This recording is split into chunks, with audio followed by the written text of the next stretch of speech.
I am Andrea, and I am co-founder of Smarties Bio. That is an Italian seed company mostly involved in heirloom crop. And Radicchio is one of that. I was supposed to speak for, I guess, 1 hour, but I put together just a few slides, and after that, just to show you a brief introduction on types. And after that, if any, you can make all the questions you want. Okay. Next.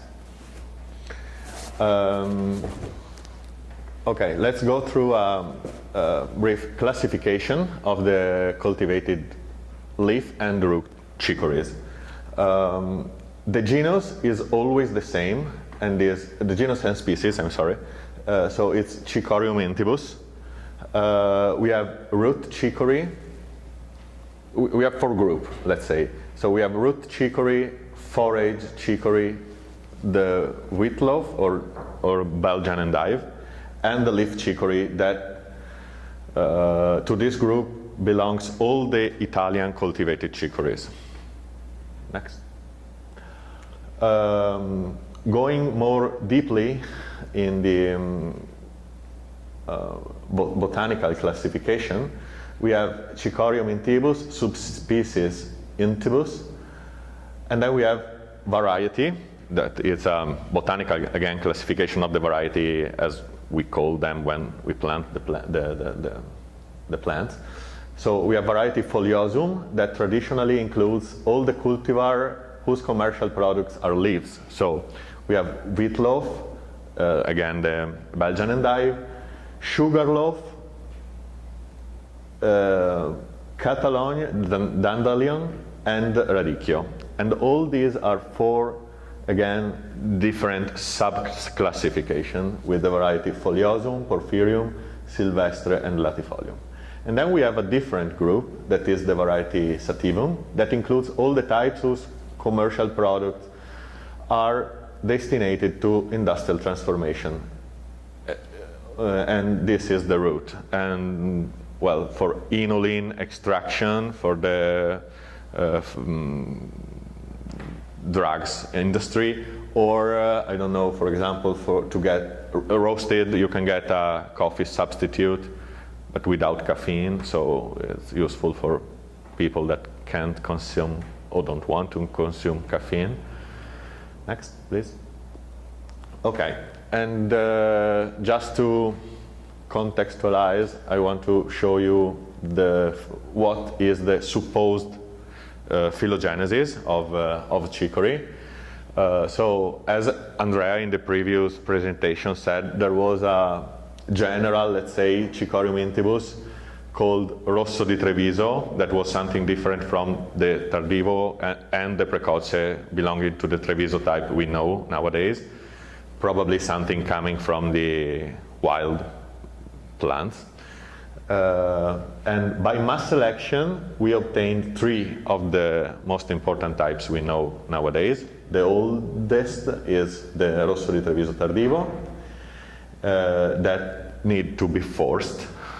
In the past, it was forced, as you saw in Andrea's pictures, in the manor, in stables.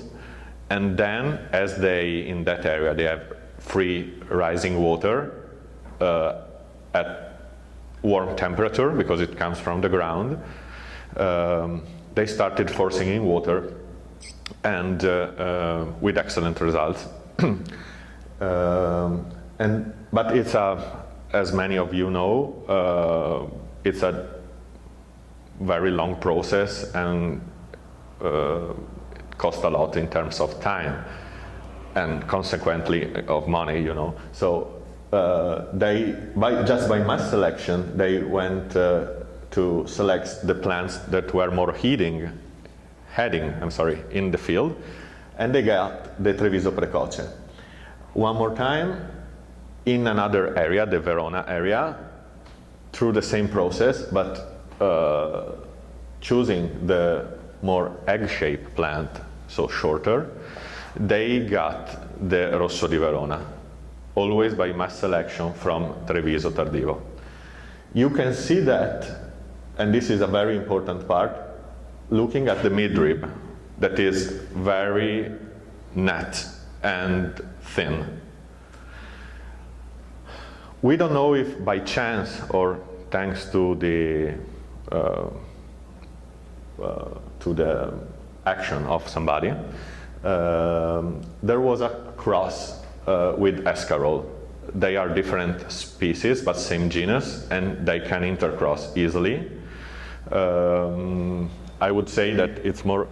I would say that it's easier that a escarole pollen grain could go to a radicchio and get seed as a radicchio as a mother plant, because escarole is self-pollinating and radicchio loves outcross. And we got Castelfranco, not the nowadays known Castelfranco, but I made that cross just to check if it was true, and it's true. And not the nowadays Castelfranco that we call them self-whitening type, and they make a head, but in the past they were just few loose leaves. And if you do that cross, now you get that old type, and because in 50 years of selection or more, they selected the more heading type, and thanks to this fact, we have the Castelfranco that we know like a head today. As Andrea told you, probably it was a Castelfranco plant that came to Chioggia, and it was a very, very late type for March harvesting. So, and that was called marzatico. The March month in Italian is called marzo. And it was a variegated type, let's say rounded, but it wasn't rounded at the beginning. And to keep it overwrapped, they put some land on it, as Andrea told you, so the weight of the head obliged the plant to make a sort of head. It was very small at the beginning. And then selecting year by year, they choose the more red plants to get the Rosso di Chioggia. And again, starting from that variegato type, they get a different type that is identical in shape to Chioggia, but white. And when it's cold, you know that cold promotes the red color. When it's cold, you can find some very small dots, red dots inside the white. It's a bad characteristic. So the goal of selection, for example, for that type is to get just white plants without spots. But due to the fact it comes from that genus, let's say, they come over sometimes, mainly in a stress situation.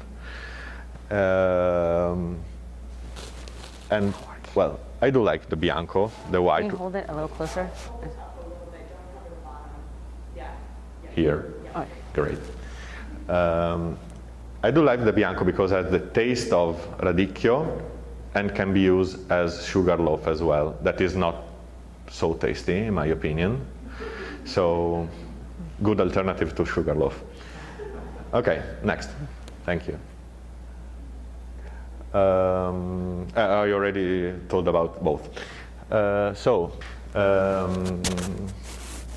Yes, now just few pictures to show you the most important types in terms of numbers. Well, number one is Chioggia for sure, not because it's the best one, but just because it goes into ready-to-eat salad bags. And you know that in terms of marketing, something just green is less attractive than something that is colored, so red plus green. And this drives us to a very important characteristics we have to keep on our mind when we breed this type, is that the midrib have to be as small as possible, because the reason why the processors want to use it is to get red, and they have a certain quantity of red they have to put in their bags. So if they buy radicchio that costs much more than lettuce, they want to be as efficient as possible, and if they get so much white, it will change their math in the proportion of red and green, because it's counted as green, you know. Then the second one is for sure Treviso, precoce, and probably Castelfranco e Verona, but with a very minimum amount. All the other types are considered specialties and niche market, like we can see in the next slide. So now we are going through just pictures of all the types I mentioned, and I try to highlight the most important characteristic of each one. Okay, so this is Rosso di Chioggia. Probably I already told you everything about it in the previous slide, so we can go to the second one. This is Treviso, precoce. It's an elongated type with a firm midrib, sometimes spongy, mainly when you got it and it's not fresh. So when it dehydrates, the midrib becomes spongy, and it's a bad characteristics. It's consumed mainly cooked. Grilled is perfect, cut in quarter, and you can BBQ it or in the oven. But you can also prepare some salads. I do prefer the Chioggia one for salads, or other types, due to the midrib. That it's crunchy is great, but it's too much, I would say. Next, please. Okay, Verona, my favorite type. It's the right combination to be consumed raw and cooked, due to the good balance between midrib and leaf, let's say, and the texture of both. It's perfect to make risotto, in my opinion, absolutely. Next, please. Okay, Castelfranco, just raw. It's in our region we call it like winter salad, you know, because it's the most sweet you can get. It's still bitter, you know, but less than the others. I think to the fact that it's not a red type.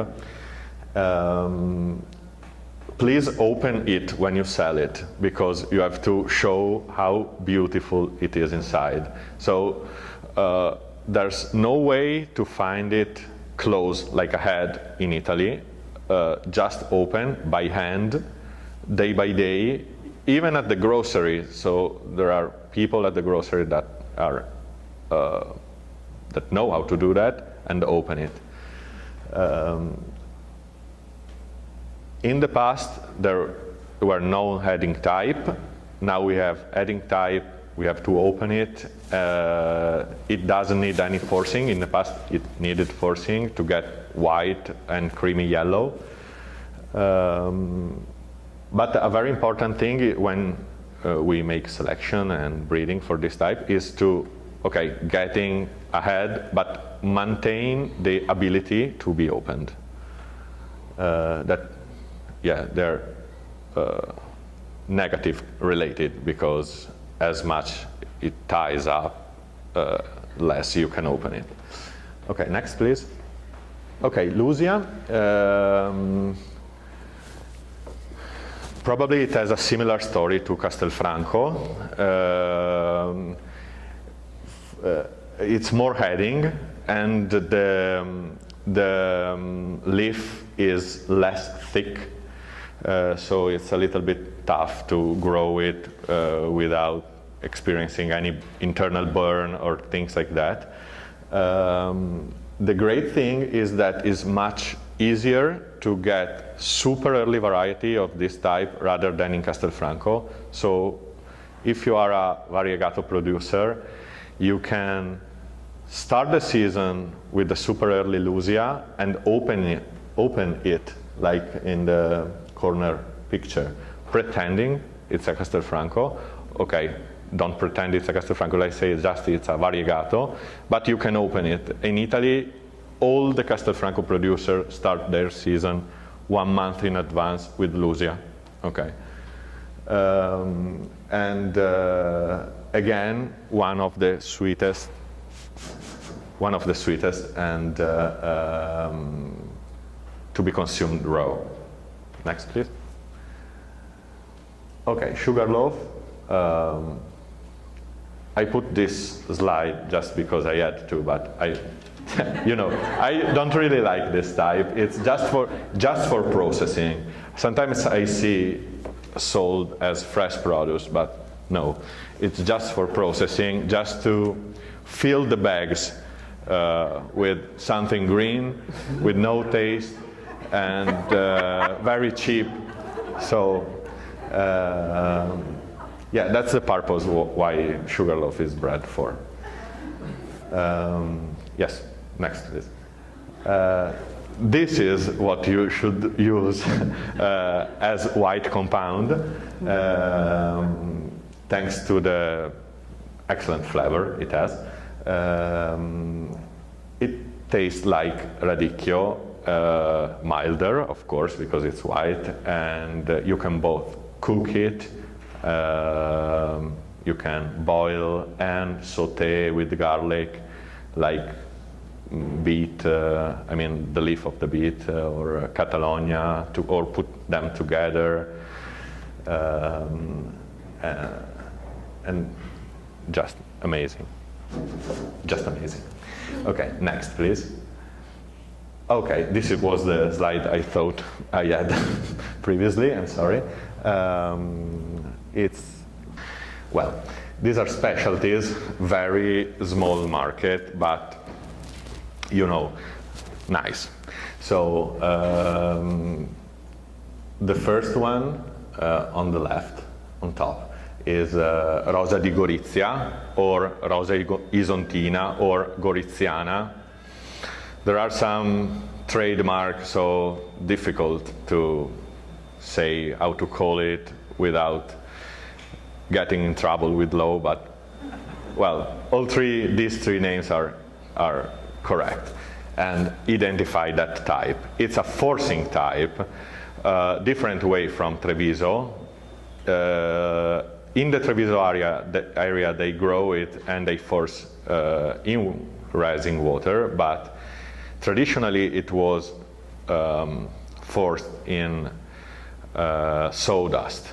So they made some sawdust boxes on the base and put straight all the plants with the root and put in the warehouse, so where the temperature was some degrees up to 0, up to 32, sorry. And so it started working again. And it's nice because in the field it's like a flat rose, but it becomes like that trumpet in the after forcing. And it's amazing, the best taste I have ever got from a Radicchio, but it's a tough market, very small, and the most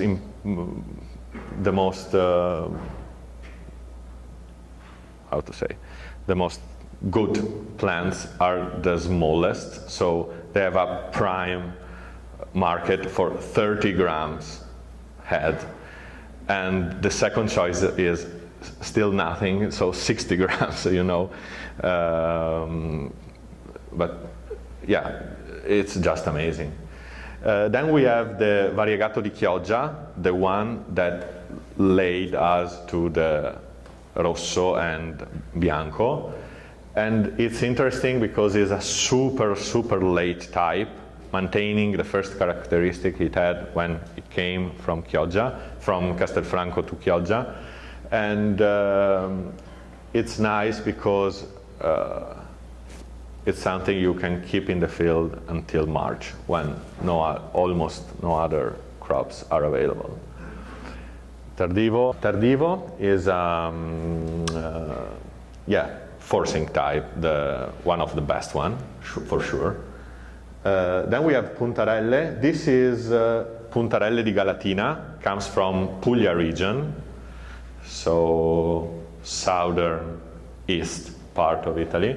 But there is another type that close to Rome, that is Puntarelle di Gaeta, a little bit different. The stems are thinner and not close together like this one that has more a pine cone shape.